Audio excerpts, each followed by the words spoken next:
All right, let's dive into this potential pact between India and the U.S. It's got everyone talking, especially Indian startups and entrepreneurs. We're calling this deep dive the India-U.S. 2025 Pact. And to break it all down, we're looking at some analysis from the TICE podcast. They've got some really interesting insights on what this could mean, especially for you listening. You know, what's fascinating about this pact, it's not just about warm feelings and good intentions.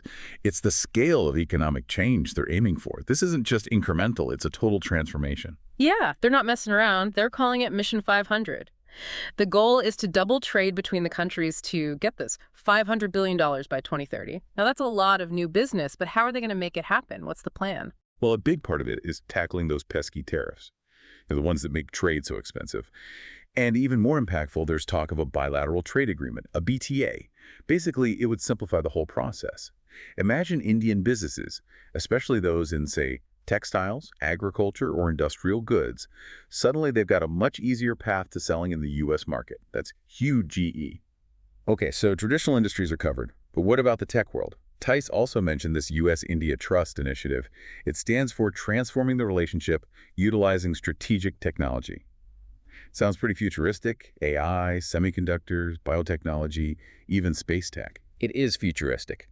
And this is where the pact could be a game changer for you, the listener.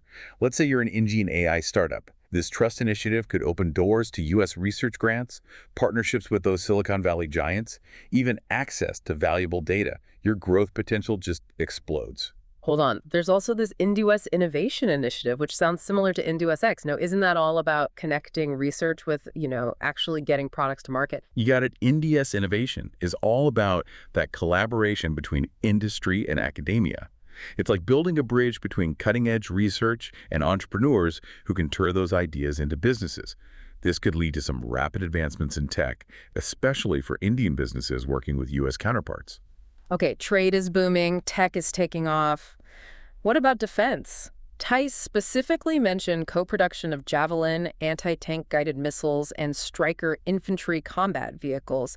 That sounds like a huge boost for India's defense industry. It definitely is. And it's not just about the big defense companies either. Think about the ripple effect. Local manufacturers, even smaller startups and SMEs that supply parts or services, they could see massive opportunities in this growing sector. Now, this is where things get really interesting, at least for me.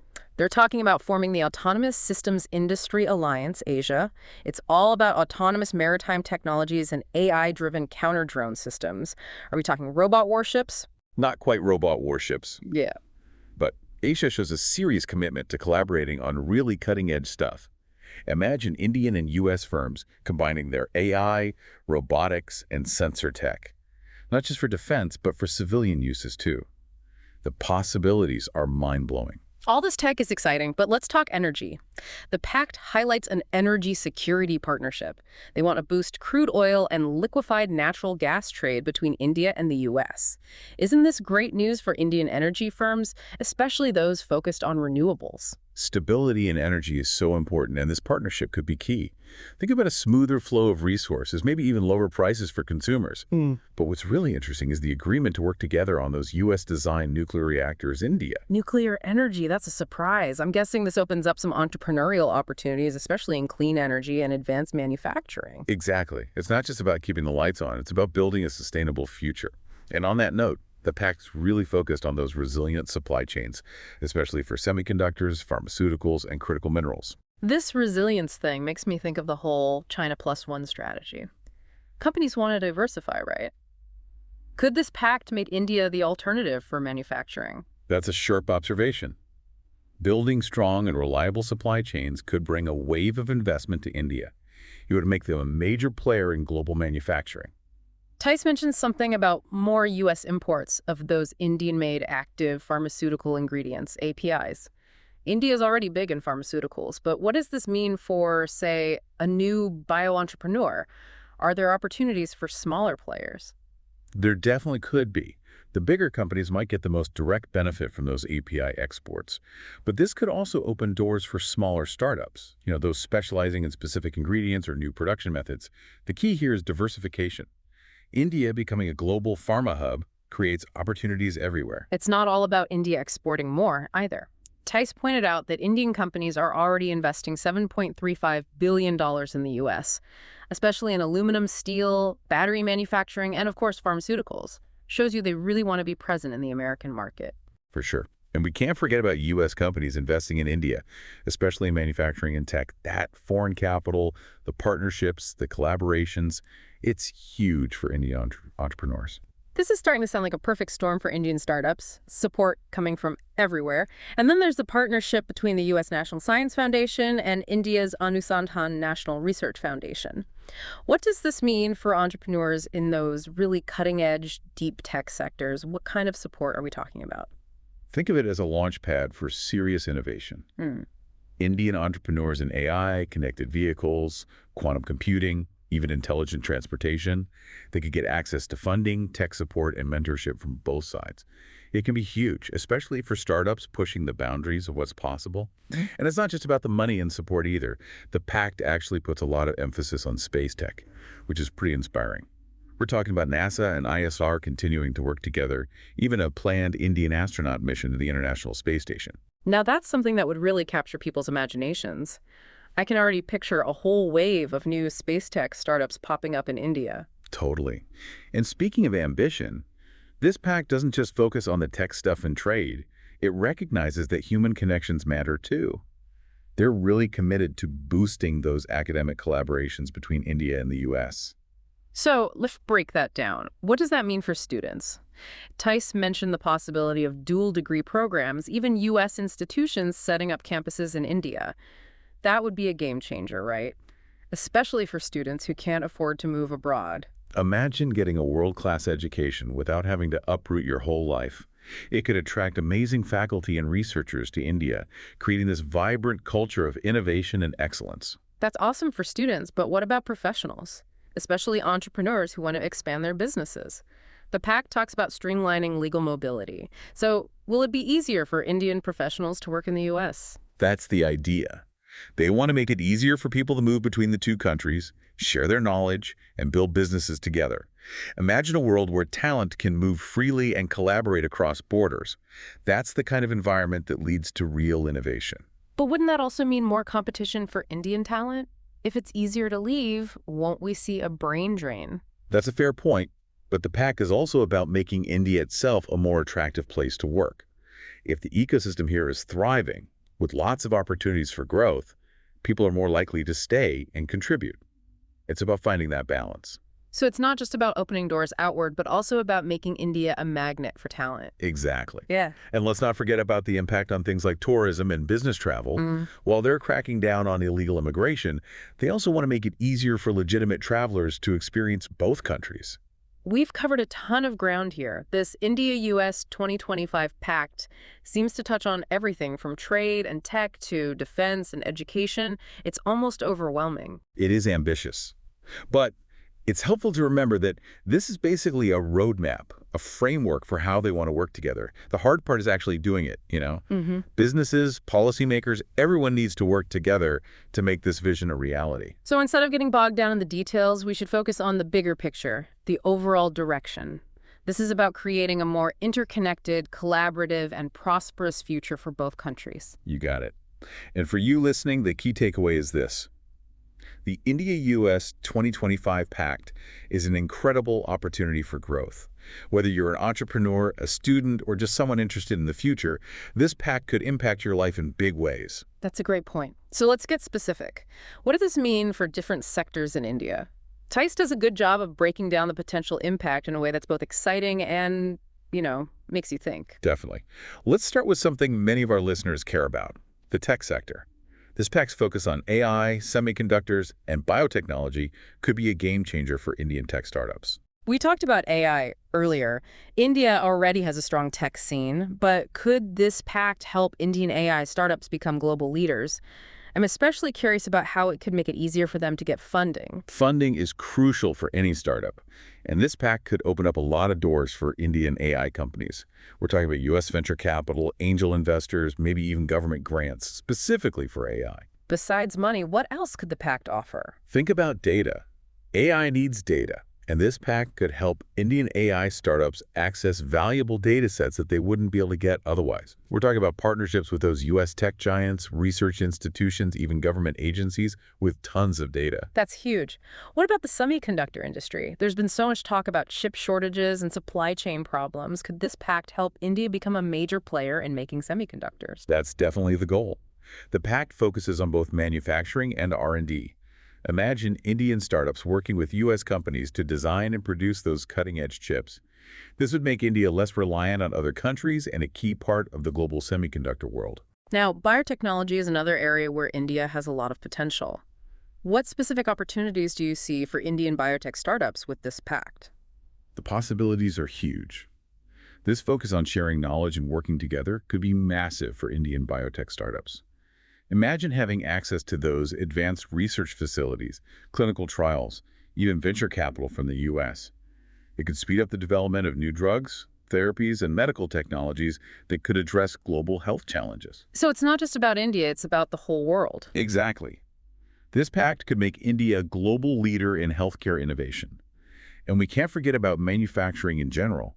We talked about resilient supply chains and the China Plus One strategy. Could this pact create a stronger, more diverse manufacturing base in India? That's the big question. What kind of impact could we see in terms of actual jobs and economic growth? If manufacturing becomes a focus, we could see a lot more investment both from within India and from other countries. This could mean new factories, bigger production lines, and ultimately more jobs.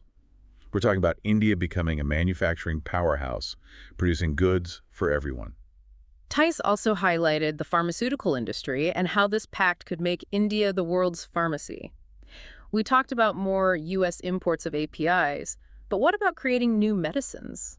Could this help Indian companies move beyond generic drugs and start developing innovative new treatments? Absolutely. This pact encourages Indian and U.S. pharma companies to work together, using each other's strengths. Indian companies could learn from the U.S. experience in drug discovery and clinical trials, while U.S. companies could benefit from India's cost-effective manufacturing and access to a large patient pool for research. That's a powerful combination. And what about defense? We talked about making Javelin and Stryker vehicles together, but what about the bigger picture? Could this pact help India become more self-sufficient in defense technology? That's a major goal. This pact goes beyond specific weapons systems. It's about helping India build up its entire defense industry. This means fostering innovation, developing new technologies, and becoming less dependent on other countries. And let's not forget about that Autonomous Systems Industry Alliance, Asia. The idea of Indian and U.S. companies working together on those cutting-edge technologies like autonomous maritime systems and AI-powered counter-drone systems, it's pretty exciting. It shows how much trust and collaboration this pact is built on. This partnership could lead to some major breakthroughs in areas like AI, robotics, and sensor technologies, which could then be used in all sorts of industries, not just defense. So we could see technologies with benefits far beyond the military. Exactly. And let's not forget about energy either. The pact focuses on energy security and developing clean technologies. What opportunities do you see for Indian companies in this area? Well, we've already talked about the potential for more trade in oil and natural gas, which would be good for Indian energy companies. But that agreement to work together on U.S.-designed nuclear reactors in India opens up some interesting possibilities as well. The energy sector is changing rapidly worldwide, and this pact puts India in a position to lead that change. We're not just talking about traditional energy sources, but also renewables, smart grids, and energy storage. So it's a broad approach to energy, balancing traditional sources with a strong emphasis on clean alternatives. Exactly. And for Indian entrepreneurs, this means tons of opportunities in things like solar and wind power, energy efficiency, and even next-generation nuclear technologies. It's amazing how this pact affects practically every part of the Indian economy. From tech and manufacturing to pharmaceuticals, defense, and energy, the potential for growth is enormous. It really is. And it's important to remember that this pact isn't just about money.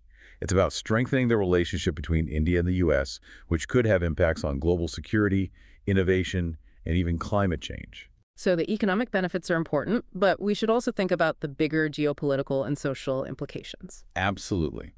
This pact represents a shared vision for a more connected, prosperous, and secure world. And for you listening, it's a chance to be a part of this change. And it's not just about the big picture either. This pact recognizes the importance of people-to-people connections, the potential for a brain gain as talented people from both countries move more freely, share their ideas, maybe even start businesses together. We talked about this a little earlier, but let's dig deeper. TICE highlighted those potential dual degree programs, even U.S. universities setting up campuses in India. That sounds amazing, especially for students who might not be able to afford studying abroad. But wouldn't that be tough on Indian universities? Wouldn't they face a lot of competition? Well, competition can be a good thing. It can push everyone to do better. Imagine Indian universities having to step up their game, offer better programs, attract top-notch faculty, all to keep those talented students from leaving. This could really shake things up in a positive way for Indian higher education. So it's not about one side winning and the other losing. It's about raising the bar for everyone. But what about people who are already working, especially entrepreneurs who want to grow their businesses? Streamlining legal mobility sounds good, but what does they actually mean? Would Indian entrepreneurs have an easier time getting visas or starting companies in the U.S.? The details are still being worked out, but the goal is clear. They want to remove those obstacles and make it simpler for professionals to move back and forth. This could mean easier visa processes, recognizing professional qualifications from both countries, even creating new ways for entrepreneurs to get started. That would definitely make things more interesting for businesses. But let's look at it from the other side. What about Americans coming to India? Could we see more U.S. entrepreneurs setting up shop here? Definitely, India is already a hot spot for foreign investment, but this pact could make it even hotter. American entrepreneurs might be attracted to India's growing market, its skilled workforce, and the fact that it can be cheaper to do business here. So it's a win-win. Both countries benefit from more talent and business opportunities flowing between them. Exactly. This pact is all about recognizing that collaboration and the free flow of ideas and people are essential for economic growth. Of course, we can't talk about cross-border movement without talking about immigration. TICE made it clear that while this pact wants to make legal migration easier, it also wants to keep a close eye on illegal immigration. How do you think they'll balance those two goals? It's a tough issue, and the pact recognizes that. The idea is to create clear and straightforward paths for people to migrate legally, while also tightening border security and enforcement. The goal is to have a system that welcomes the right people while keeping out those who try to cheat the system. So after this deep dive into the India-U.S. 2025 Pact, what's the most important thing for our listeners to remember, especially Indian entrepreneurs who want to make the most of these opportunities? The key is to be proactive. Don't just sit around and wait for opportunities to appear. Go out and create them. This pact is a sign that things are changing between India and the U.S. Those who are quick to adapt, who are innovative, and who are ready to collaborate are the ones who will succeed in this new environment. It sounds like this pact is about a lot more than just economics. It's about building stronger ties and a shared vision for the future between India and the U.S. Absolutely. It's about both countries using their strengths, working together to find innovative solutions, and ultimately creating a world that's more prosperous, secure, and sustainable. This deep dive has been incredibly insightful. It's clear that the India-U.S. 2025 Pact has the power to change the relationship between these two nations and create a more interconnected and exciting world. It's an amazing time to be an entrepreneur, especially in India. This pact is a catalyst for change, a plan for a future where collaboration and innovation drive economic growth and create a world of possibilities. So to wrap things up, I have one last question for you listening. What parts of this pact get you excited? What new doors do you see opening for you, for your business, for your industry? This is just the start. Keep exploring, keep learning, and keep diving deep.